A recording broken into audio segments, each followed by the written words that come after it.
इससे पहले वाले वीडियो लेक्चर में वो थोड़ा लास्ट में कट हो गया था, इसलिए कुछ पार्ट इसमें से रह गया था।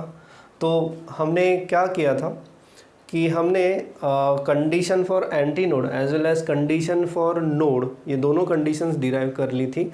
हमने शुरू किया था स्टेशनरी वेव्स का टॉपिक। स्टेशनरी वेव्स यानी बेसिकली ये क्यों जनरेट होती है, ये फिर से एक बार मैं रिवाइज कर रहा हूँ। मान लो ये एक स्ट्रिंग है which is fixed at this two ends, और यहाँ मैंने स्ट्रिंग को ऐसे खींच के छोड़ दिया। Of course there is some tension in the string, और अगर मैंने स्ट्रिंग को अभी ऐसे खींच के छोड़ दिया so string will vibrate, there are some vibrations. तो होता ये है कि एक डिस्टर्बेंस यहाँ जाता है, एक डिस्टर्बेंस ऐसे यहाँ जाता है, और ये दोनों डिस्टर्बेंसेस यानी मैं बोल सकता हूँ दो वेव्स दो रिजिड सपोर्ट्स की तरफ फ्लो होती है, और उसके बाद वो रिफ्लेक्ट होके वापस आती है। जब ये रिफ्लेक्शन वापस आता है तो नाउ अभी हमारे पास कंडीशन ये है कि ये वेव और ये वेव इसी स्ट्रिंग पे मिलने वाली है, यानी there is a case of superposition.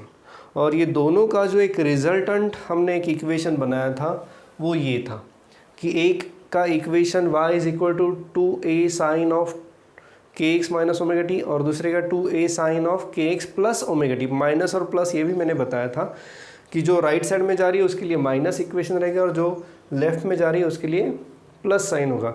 Actually वो kx माइनस ओमेगा टी नहीं था, वो था n t minus x by lambda. ये ऐसा इक्वेशन हमने लिया था, और इसको लेके फिर हमने ये एक रिज़ल्ट निकाला था। मैंने पहले भी कहा था कि ये इक्वेशन आपके लिए इम्पोर्टेंट है, क्योंकि इसी फॉर्मेट में अगर स्टेशनरी वेव का इक्वेशन दिया गया तो अब देखो क्वेश्चन कैसे आएगा। मान लो एक ऐसा इक्वेशन दिया है, अब उसमें लैम्डा की कोई वैल्यू दी जाएगी। मान लो कि लैम्डा की वैल्यू दी है 10 centimetre. So they may ask you what is the distance between two nodes or antinodes। तो हमें पता है कि distance between two nodes or antinodes is same, it is lambda by 2, तो वो आ जाएगा 5 सेंटीमीटर। या फिर दूसरा क्वेश्चन पूछ सकते हैं कि what is the distance between node and adjacent antinode। हाँ, ये हमने किया नहीं था, पर यहाँ देखने से ये क्लियरली पता चलता है कि अगर ये डिस्टेंस लैम्डा बाय 2 है तो distance between node and it's adjacent anti node वो हाफ हो जाएगा, यानी ये हो जाएगा लैम्डा बाय 4। तो ये distance between node and adjacent anti node आप ये वाला ले सकते हो या फिर ये भी वाला ले सकते हो। ये एंटी नोड और ये नोड, ये दोनों पेयर्स में डिस्टेंस जो रहेगा वो रहेगा लैम्डा बाय 4 का। तो ये कुछ कंक्लूजन्स हमने देख लिए हैं। अब कुछ और बातें हैं जो उसकी प्रॉपर्टीज़ में उन्होंने बताई है, आप देख सकते हो। नेक्स्ट जो टॉपिक है that is properties of stationery waves. उन्होंने ये बातें कही हैं जो मैंने अभी पूरी बताई हैं, वही पॉइंट्स आपको यहाँ पे दिखाई देंगे। Stationary waves are form because of superposition of two waves travelling in opposite direction. दूसरा ये है कि ये जो सेगमेंट है ये इस तरह से ऑसिलेट हो रही है, तो जब ये सेगमेंट इस तरह से ऑसिलेट हो रही है so it is passing through the mean position. At the same time adjacent segment भी it is passing through the mean position. ये सेगमेंट में और ये सेगमेंट में जो फेज डिफरेंस है वो रहेगा पाई का। ये सेगमेंट में और ये सेगमेंट में जो फेज डिफरेंस है वो रहेगा पाई का, क्योंकि ये सेगमेंट नीचे जा रही है, एट द सेम टाइम ये सेगमेंट जो है वो ऊपर जा रही है। So there is a phase difference of pi radian या फिर 180 डिग्री। लेकिन दोनों एट अ टाइम एक साथ ही मीन पोजीशन से पास होंगी। एक ऑसिलेशन में वो 2 बार मीन पोजीशन से पास होगी। हर एक पॉइंट के लिए, इस सेगमेंट के हर एक पॉइंट के लिए एम्पलीट्यूड अलग अलग रहेगा, which is not the case in progressive wave. ये मैंने पिछले वाले वीडियो लेक्चर में भी बताया था कि अगर प्रोग्रेसिव वेव है तो हर एक पार्टिकल जो है उसकी एम्पलीट्यूड सेम रहेगी। जैसे कि ये मैंने बताया था कि मैंने एक यहाँ पे एक क्रेस्ट जनरेट कर दिया, एक झटका दे दिया ऐसा स्ट्रिंग को, तो हर एक पार्टिकल जो है वो इसी हाइट पे जाएगा, यानी हर एक पार्टिकल के लिए जो मैक्सिमम डिस्प्लेसमेंट है वो सेम रहेगी। पर स्टेशनरी वेव में ऐसा नहीं हो रहा है। स्टेशनरी वेव में हर एक पार्टिकल की जो एम्पलीट्यूड है वो अलग अलग रहेगी। और ये क्यों हो रहा है? क्योंकि एम्पलीट्यूड यानी ये पार्ट हो गया, and we can say this amplitude A depends on the x position of that particle, और इसलिए एम्पलीट्यूड अभी अलग अलग रहेगी हर एक पार्टिकल की। This is the case with stationary wave. Progressive wave में पार्टिकल की जो एम्पलीट्यूड है वो हर पार्टिकल की जो एम्पलीट्यूड है that is nothing but maximum displacement from the mean position वो सेम रहेगी। तो ये कुछ चीज़ें हैं, तो ये सारी चीज़ें उन्होंने आपके प्रॉपर्टीज़ में दी हैं। तो एक बार देख लेते हैं मैंने कुछ मिस किया क्या। स्टेशनरी वेव्स, पहली प्रॉपर्टी में पढ़ रहा हूँ, stationary waves are produce due to superposition of two identical waves, ठीक है। If two identical transverse superimpose and interfere resultant wave is a transverse stationary wave as shown in figure, यानी ये transverse stationary wave है। हाँ, वहाँ पे एक longitudinal stationary wave भी है जिसके ऊपर मैं अभी आ रहा हूँ थोड़ी देर बाद। When transverse stationary wave is produced on string, some points on the string are motionless. The points which do not move are called as node. यानी जो पॉइंट की एम्पलीट्यूड ज़ीरो है that mean they are not at all as oscillating, उन्हें हम क्या कहते हैं, nodes. तो ये एक, ये दो, इवन ये भी, इनको भी हम नोड कह सकते हैं। ये जो पॉइंट्स है which are not at all oscillating, जिनका एम्पलीट्यूड ज़ीरो है, उन्हें हम कहेंगे नोड्स। फिर there are some points on the string which oscillate with the greatest amplitude, say A। तो ये जो ये पार्टिकल्स है जिनकी एम्पलीट्यूड सबसे ज़्यादा है उन्हें हम कहेंगे antinode. Points between nodes and antinode vibrate with the values of amplitude between 0 and A बराबर है। बाकी जो पॉइंट्स है उनकी एम्पलीट्यूड 0 से A के बीच में रहेगी, यानी ये। If two identical longitudinal wave progressive superimpose on or interfere, the resultant wave is longitudinal stationary wave, ठीक है। ये केस मैं बता रहा हूँ, थोड़ा रुक जाओ, नेक्स्ट पार्ट मेरा वही रहेगा डिस्कशन के लिए। The points at which amplitude of particles of the medium minimum are called node, फिर से वही प्रॉपर्टी उन्होंने रिपीट की है। The points at which amplitude of particle is maximum is called antinode, ठीक है भाई, रिपीटेशन हो रहा है यहाँ पे। द डिस्टेंस बिटवीन, एक मिनट,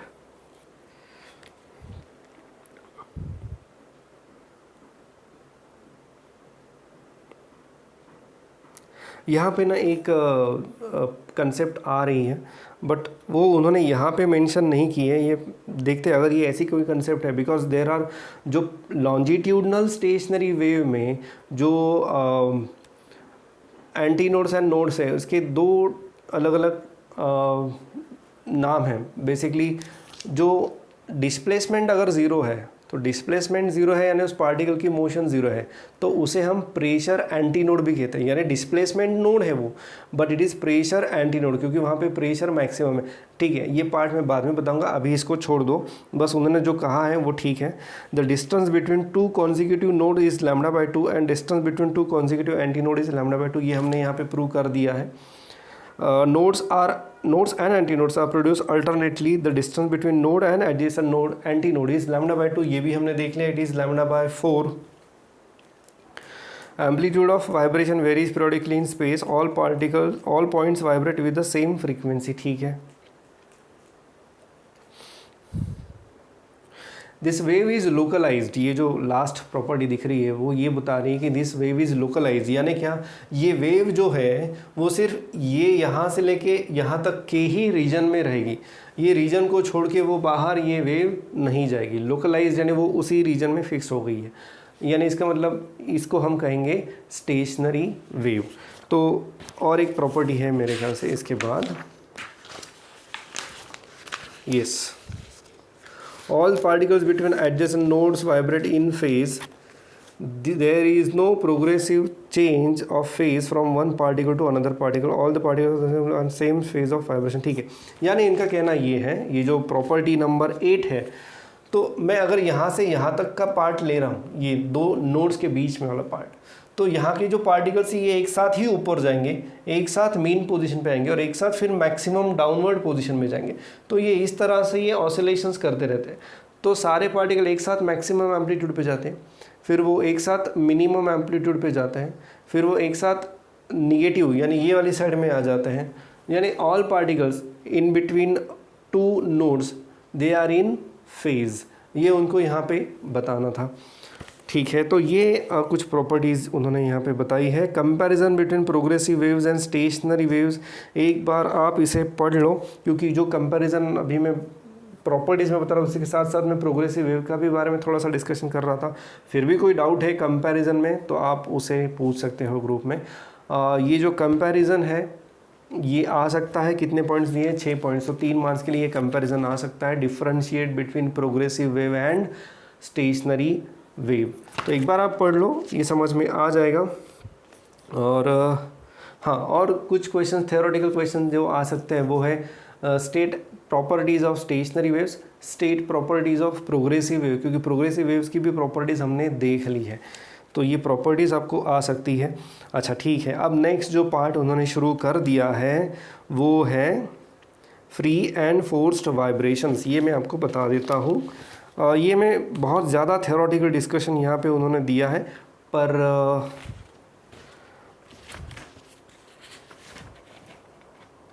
इसको मैं बहुत सिंपल है, ये बहुत थोड़ी देर में मैं ये कवर कर लूँगा ये पॉइंट।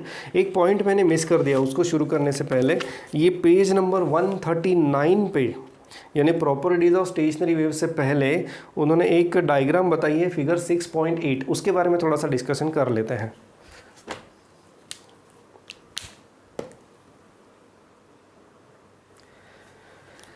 स्टेशनरी वेव में 3 बहुत ही इम्पोर्टेंट पार्ट्स हम पढ़ने वाले हैं। पहला जो हम कंटिन्यू शुरू से देखते आ रहे हैं, जिसको समझना बहुत इजी था, कि stationary wave, formation of stationary wave on a stretched string, तो ये था एक पार्ट। और ये समझना बहुत आसान है, हम इमेजिन कर सकते हैं कि एक स्ट्रिंग पे किस तरह से स्टेशनरी वेव बन सकती है। तो इसी का एग्जांपल लेके हमने पूरा डेरिवेशन वगैरह सब देख लिया। We can visualize this thing, we can imagine this thing. But अब मुझे चाहिए कि stationary wave in an air column, तो देखो 3 पार्ट्स कौन से हैं जो हमें पढ़ने हैं important.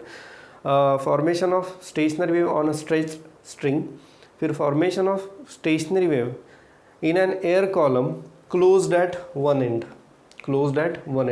and formation of stationary wave in an air column open at both ends।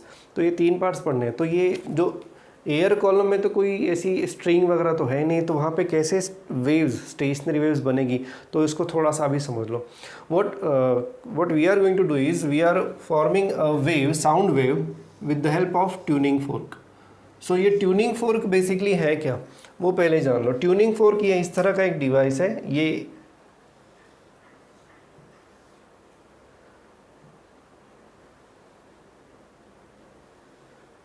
इस तरह से, और ये जो आर्म्स है इसे कहते हैं प्रॉन्ग्स ऑफ ट्यूनिंग फोर्क। तो ये ट्यूनिंग फोर्क जब आप हिट करते हो तो ये जो प्रॉन्ग्स है they vibrate with some frequency, and this frequency is generally is basically audible frequency. वो बहुत क्लियरली सुनाई नहीं देती, बट बहुत कम आवाज़ में साउंड जनरेट होती है। तो using this prongs we are going to generate sound wave. तो ये साउंड वेव जो है वो यहाँ से निकलेगी, यहाँ तक आएगी और वापस रिफ्लेक्ट होके आ जाएगी। सो नाउ, और ये ट्यूनिंग फोर्क एक ही बार वाइब्रेट नहीं होता, इट इज़ कंटिन्यूसली वाइब्रेटिंग।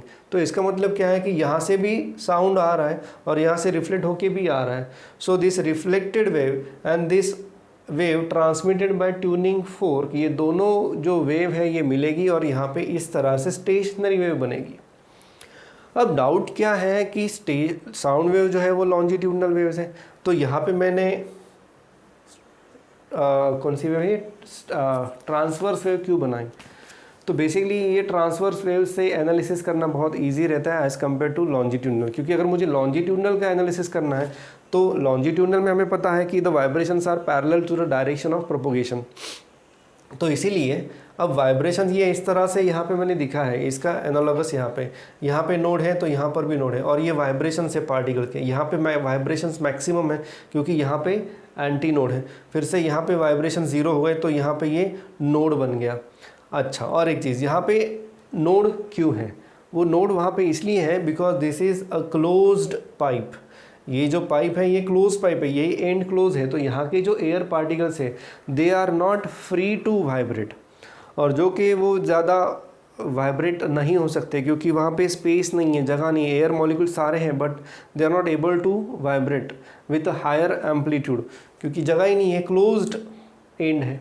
तो इसलिए यहाँ पे हमेशा डिस्प्लेसमेंट नोड बनेगा, यानी पार्टिकल्स की जो डिस्प्लेसमेंट रहेगी यहाँ पे वेव की वजह से वो ज़ीरो रहेगी। That's why this is always treated as node. Node यानी ज़ीरो डिस्प्लेसमेंट, ज़ीरो एम्पलीट्यूड। तो यहाँ पर भी ये नोड है। तो हम जब भी लॉन्जिट्यूडनल स्टेशनरी वेव दिखाएंगे तो वो हम इसी तरह से दिखाएंगे, ये वाली। हम ये कभी भी नहीं दिखाएंगे क्योंकि इससे एनालिसिस करना थोड़ा सा मुश्किल जाएगा। इसलिए भले ही हम दिखाते ट्रांसवर्स वेव की तरह ही है, बट ये जो pipe air column, vibration of air column in A pipe closed at one and and in air column closed eight open at both ends, ये जब हम करेंगे तो वो जो एयर कॉलम के जो वाइब्रेशंस है वो हम ट्रांसवर्स वेव के ही दिखाएंगे। हालांकि वो ट्रांसवर्स वेव नहीं है, वो लॉन्जिट्यूडनल वेव है। और यही यहाँ पे थोड़ा बहुत उन्होंने डिस्कस किया है फिगर 6.8b में। ये टॉपिक हम और आगे बढ़ाने वाले हैं थोड़ी ही देर में। उससे पहले आई होप मैंने जो कहा वो समझ में आ गया होगा। अब बाकी ये डिफरेंट मोड है, ये एक मोड ऑफ वाइब्रेशन है। इससे हमें 3 मोड पढ़ने हैं, तो हम देखेंगे एक एक करके। अब हम आगे बढ़ते हैं। नेक्स्ट टॉपिक जो है आपका वो है force vibration and free vibration, और इसके बाद एक एंड करेक्शन वाला भी टॉपिक है, वो भी मैं बताऊंगा, बट थोड़ा रुकना पड़ेगा उसके लिए। तो first will see we come to page number 140। मैंने एक और चीज़ आपको बताया है, comparison of progressive wave and stationary wave आपके ऊपर है, आपको उसे करना है। बहुत ईजी है, पढ़ लो। कोई डाउट है तो आप ग्रुप में पूछ सकते हो। फ्री एंड फोर्स्ड वाइब्रेशंस, तो ये पहले देख लेते हैं।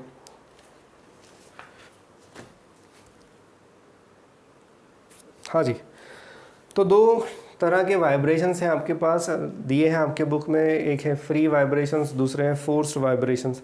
तो फ्री वाइब्रेशन यानी क्या मतलब रहता है, पहले देख लो। ये एक वायर है, but assume that it is a pendulum, simple pendulum. और अब मैं इसको ऐसे डिस्प्लेस कर रहा हूँ और डिस्प्लेस करके इसको छोड़ रहा हूँ। तो छोड़ने के बाद आप देख सकते हो कि it is oscillating on its own. उसके लिए मुझे कुछ नहीं करना पड़ रहा है, बट ये अपने आप ऐसे ऑसिलेट हो रहा है विथ सम फ्रीक्वेंसी। तो ये जो ऑसिलेशंस है जिसमें ये खुद होके ऑसिलेट हो रहा है आफ्टर गिविंग सम डिस्टर्बेंस, उसे हम कहेंगे फ्री वाइब्रेशंस। जी हाँ, ये फ्री वाइब्रेशंस है क्योंकि ये खुद होके ऑसिलेट कर रहा है अपनी खुद की फ्रीक्वेंसी। और जो फ्री वाइब्रेशंस में जो इसकी फ्रीक्वेंसी रहेगी, इसे हम कहेंगे नेचुरल फ्रीक्वेंसी। इसे हम कहेंगे नेचुरल फ्रीक्वेंसी। अब बात करते हैं फोर्स्ड वाइब्रेशंस की। तो अब देखो फोर्स वाइब्रेशन कैसे रहेगा। अब ये देखो मैं क्या कर रहा हूँ, अब मैं इसको ऐसे ऐसे ऑसिलेट कर रहा हूँ, बट ये खुद होके ऑसिलेट नहीं हो रहा, ये मैं एक फोर्स अप्लाई कर रहा हूँ। ये जो एक्सटर्नल फोर्स है उसे मैं अप्लाई कर रहा हूँ और ये ऑसिलेट हो रहा है with frequency which I am giving it for oscillation. तो ये जो ऑसिलेशंस आप देख रहे हो ये है फोर्स्ड ऑसिलेशंस या फोर्स्ड वाइब्रेशन, क्योंकि ये कंटिन्यूसली मैं एक एक्सटर्नल फोर्स अप्लाई कर रहा हूँ। सो ये है free vibrations and force vibrations. I hope ये आपको समझ में आ गया होगा। वहाँ पे डिस्कशन बहुत कुछ दिया है, बट ठीक है, इसमें से आपको एटलीस्ट थोड़ी बहुत आइडिया मिल जाएगी।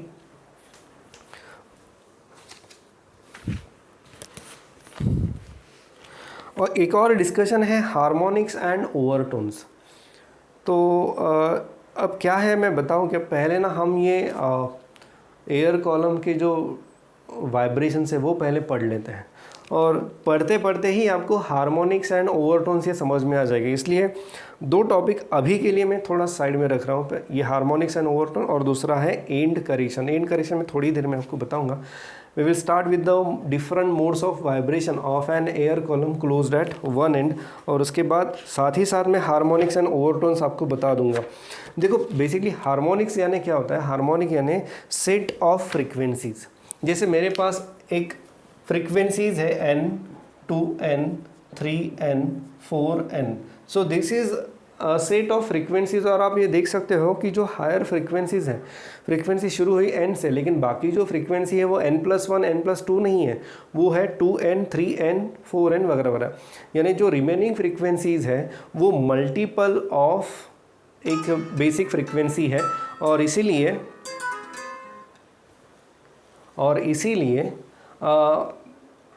ये जो एक सेट है, इसलिए नहीं सॉरी, बट ये जो सेट है इस तरह का जिसमें एक मिनिमम फ्रीक्वेंसी रहती है, जो बाकी हायर फ्रीक्वेंसीज जो रहती है वो सारी की सारी उसकी मल्टीपल रहती है, इस तरह के सेट ऑफ फ्रीक्वेंसीज को कहते हैं हार्मोनिक्स।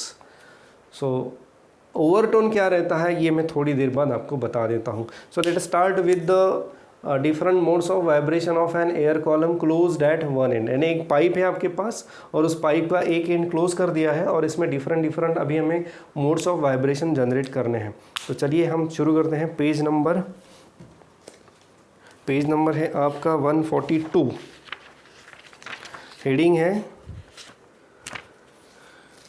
हेडिंग नहीं दिया है यहाँ पे, वाइब्रेशन यस दिखाई दिया, vibrations of air column in a pipe closed at one and. चलिए ये ज़रा समझ लेते हैं।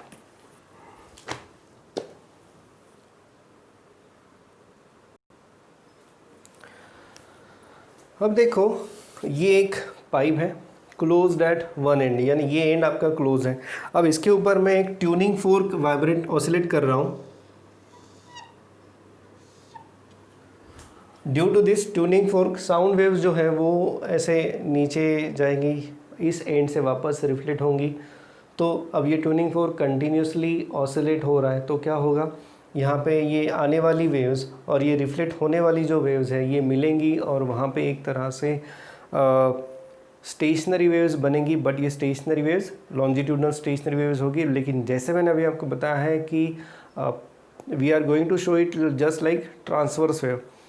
तो अब जो मिनिमम फ्रीक्वेंसी मोड मुझे देखना है, मिनिमम फ्रीक्वेंसी मोड यानी मैक्सिमम वेवलेंथ। तो मैक्सिमम वेवलेंथ जो इसमें जनरेट हो सकती है वो पैटर्न में दिखाने वाला हूँ, लेकिन उससे पहले कुछ चीज़ें फिर से एक बार बता रहा हूँ जो अभी थोड़ी देर पहले बताई थी। यहाँ पर भी उन्होंने पेज नंबर 142 पे डिस्कशन किया है, तो देखते हैं वो क्या है। सबसे पहले ये बात कि यहाँ के जो पार्टिकल्स हैं वो बाउंडेड हैं, वो क्लोज एंड के पास हैं, तो वहाँ के जो एयर मॉलिक्यूल्स है they are not free to oscillate, वो ज़्यादा ऑसिलेट नहीं हो सकते। तो यहाँ का जो पॉइंट रहेगा वो हमेशा क्या रहेगा, नोड रहेगा। इट इज़ जस्ट लाइक एक स्ट्रिंग है और उसको आपने ऐसे बांध दिया है, तो ये वाला पॉइंट जो है ये और ये वाला पॉइंट ये हमेशा नोड ही रहेंगे। यहाँ पे एंटी नोड हो नहीं सकता क्योंकि आपने वहाँ पे उसे बांध दिया है। तो उसी प्रकार से यहाँ के जो एयर मॉलिक्यूल्स है they are bounded by boundaries of that pipe, तो उसकी वजह से वहाँ के जो एयर मॉलिक्यूल्स है वो ऑसिलेट नहीं हो सकते। तो इसीलिए यहाँ पे आपका नोड होगा। अब देखो ये वाला पार्ट देखो, ये ऊपर वाला, यहाँ कोई ऐसी बाउंड्री नहीं है, तो मैं ये कह सकता हूँ कि ये जो रीजन है यहाँ के air molecules they can vibrate with the maximum amplitude. तो जो ओपन एंड है यहाँ का, यहाँ हम बोल सकते हैं कि वहाँ पे एंटीनोड हो सकता है। इसके अलावा बीच में भी ये जो पॉइंट्स है यहाँ पर भी एंटीनोड्स हो सकते हैं, पर यहाँ पे नहीं हो सकता क्योंकि ये तीनों साइड से ये जो पार्ट है ये क्लोज्ड है, इसलिए यहाँ पे एंटीनोड नहीं हो सकता। यहाँ पे डिस्प्लेसमेंट हमेशा मिनिमम या फिर ज़ीरो रहेगी। पर ये जो बीच वाला जो रीजन है यहाँ पे एंटीनोड हो सकता है और यहाँ तो एंटीनोड होने के ज़्यादा चांसेस है कि क्योंकि वहाँ पर कोई बाउंड्रीज ही नहीं है, तो इसलिए वहाँ पर एंटीनोड फॉर्म होगा। तो जो बेसिक जो पहला मोड है of vibrations of air column वो आपके बुक में फिगर नंबर 6.9 में दिखा है, कुछ ऐसा है।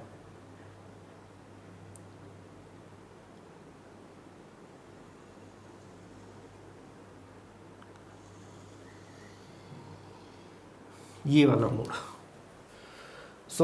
ये जो है ये मैं बोल सकता हूँ कि क्वार्टर साइकिल है। क्वार्टर साइकिल यानी आपका पूरा साइकिल कैसे होता,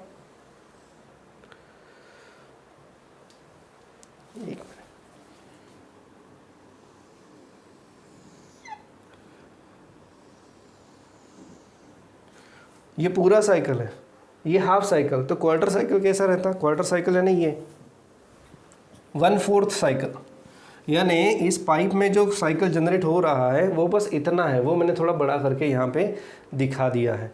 तो ये साइकिल यहाँ पे जनरेट हो रहा है और ये ऐसा ही क्यों, मिनिमम ऐसा ही क्यों हो रहा है, ये मैं बात कर रहा हूँ मिनिमम फ्रीक्वेंसी की या फिर मैक्सिमम वेवलेंथ की।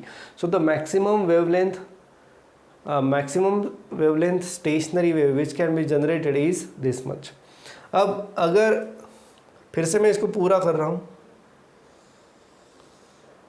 हमें ये पता है कि ये जो है ये टोटल ये पूरा एक साइकिल है, ये ऐसा एक पूरा एक साइकिल है जिसकी लेंथ है लैम्डा। तो ये वाली जो लेंथ है ये कितनी होगी, ये suppose small L is the length of pipe. तो इन टर्म्स ऑफ वेवलेंथ ये लेंथ कितनी होगी, ये होगी लैम्डा बाय 4, क्योंकि मैं 1/4 की बात कर रहा हूँ। सो ये जो लेंथ रहेगी it will be lambda by 4। अब हम आगे बढ़ते हैं। क्या सही में एंटीनोड जो फॉर्म होगा वो ये पाइप के एंड पे ही होगा? नहीं होगा। उसका कारण ये है कि पाइप की वॉल्स है, तो थोड़ा सा वहाँ पे लिमिटेशन आ रहा है। तो जो एग्जैक्ट एंटीनोड आपको मिलेगा वो थोड़ा ऊपर मिलेगा, यानी पाइप यहाँ तक है तो जो एंटीनोड आपका बनेगा वो थोड़ा ऊपर बनेगा, क्योंकि वहाँ पे पूरा फ्रीडम है, वहाँ पे कोई बाउंड्रीज नहीं है, कोई पाइप की वॉल नहीं है। तो इसलिए ये जो एक करेक्शन है यहाँ पे, यानी यहाँ पे एंटीनोड जनरेट होगा पाइप के थोड़ा ऊपर। तो ये कितना ऊपर रहता है? इस डिस्टेंस को कहते हैं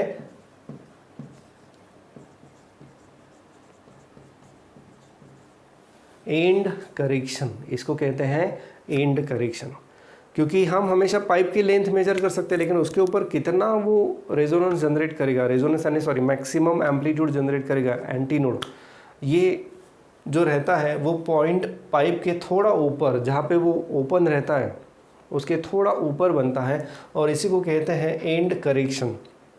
और ये एंड करेक्शन की वैल्यू भी हम नेक्स्ट डिस्कशन में डिराइव करने वाले हैं। सो ओवरऑल ये है आपका first mode of vibration of an air column closed at one end. तो ये था एंड करेक्शन। तो आपने देखा होगा इसको उन्होंने सिंबल ई दिया है मेरे ख्याल से आपके टेक्स्ट बुक में। यस, इट इज़ ई। तो ओवरऑल लेंथ कितनी हो गई अभी? अब ये है एल और ये एंड करेक्शन पकड़ के टोटल जो लेंथ है वो हो गई L, capital L. So capital L is equal to small L plus E. Capital L is equal to small L plus E. इतना यहाँ पे एंड करेक्शन ये लेंथ रहेगी। क्या मैं बोल सकता हूँ कि this is equal to lambda by 4, क्योंकि ये जो मैक्सिमम एम्पलीट्यूड पार्ट बना है वो यहाँ तक जाएगा, थोड़ा पाइप के ऊपर एंटीनोड जो बनेगा वो थोड़ा पाइप के ऊपर बनेगा। So it is equal to lambda by 4, यानी ये जो कैपिटल एल है it is equal to L plus e, that is equal to lambda by 4। I hope अभी तक का डिस्कशन आपको समझ में आ गया होगा। This is the maximum wavelength stationary wave which can be generated in this pipe which is closed at one end। आगे का एनालिसिस बहुत ही सिंपल है। अभी हमें क्या पता है? Let n be the frequency, let n be the frequency. तो velocity is equal to frequency into wavelength. Velocity where v is the velocity of sound, क्योंकि हम यहाँ पे साउंड वेव जनरेट कर रहे हैं। एक एक्सपेरिमेंट है आपके कॉलेज में, रेजोनेंस ट्यूब एक्सपेरिमेंट, जिसमें आप ऐसे पाइप पकड़ के उसके ऊपर ऐसे ट्यूनिंग फोर्क पकड़ते हो और एक लेंथ अचीव करने के बाद, लेंथ यानी ये कंडीशन जब आपको अचीव होती है, किसी भी लेंथ पे ये आवाज़ नहीं आएगा, ये कंडीशन अचीव होना ज़रूरी है। इस कंडीशन पे आपको एक बड़ा साउंड सुनाई देता है। तो ये एक एक्सपेरिमेंट है, कॉलेज में है, बट अभी कॉलेज नहीं है चालू, तो आप नहीं कर सकते और देख भी नहीं सकते। आपके टेक्स्ट बुक में ये एक्सपेरिमेंट के बारे में थोड़ी बहुत जानकारी है, उसे ज़रा पढ़ लो। हाँ जी। So velocity of sound wave is equal to frequency into wave length. So therefore frequency is equal to V by lambda. So it is equal to V by lambda. कितना है आपका? Capital L. सो सॉरी, ये lambda by, हाँ, V by lambda, ठीक है। तो अब यहाँ देख लो, capital L is equal to lambda by 4। So therefore I can write lambda is equal to 4L। मैं कैपिटल एल लिख रहा हूँ, तो लैम्डा की जगह पे मैं यहाँ लिखूँगा 4L, बट मुझे यहाँ पे एंड करेक्शन भी देखना पड़ेगा। So it is 4 into L plus E. ये है first expression of fundamental frequency. Yes, अब मैंने इसको कहा फंडामेंटल फ्रीक्वेंसी क्योंकि थोड़ी देर पहले मैंने हार्मोनिक्स के बारे में आपको बताया था। सो n 2n 3n 4n ये सेट ऑफ फ्रीक्वेंसीज है, इसे हम कहते हैं, सेट ऑफ फ्रीक्वेंसीज को हम कहते हैं हार्मोनिक्स। और उसमें जो मिनिमम फ्रीक्वेंसी रहती है उसे हम कहते हैं fundamental frequency. So maximum wavelength यानी minimum frequency. So in that case जो हमें मिनिमम फ्रीक्वेंसी मिली है तो ये n is equal to v upon 4l plus E. तो ये जो n है इसको हम कहेंगे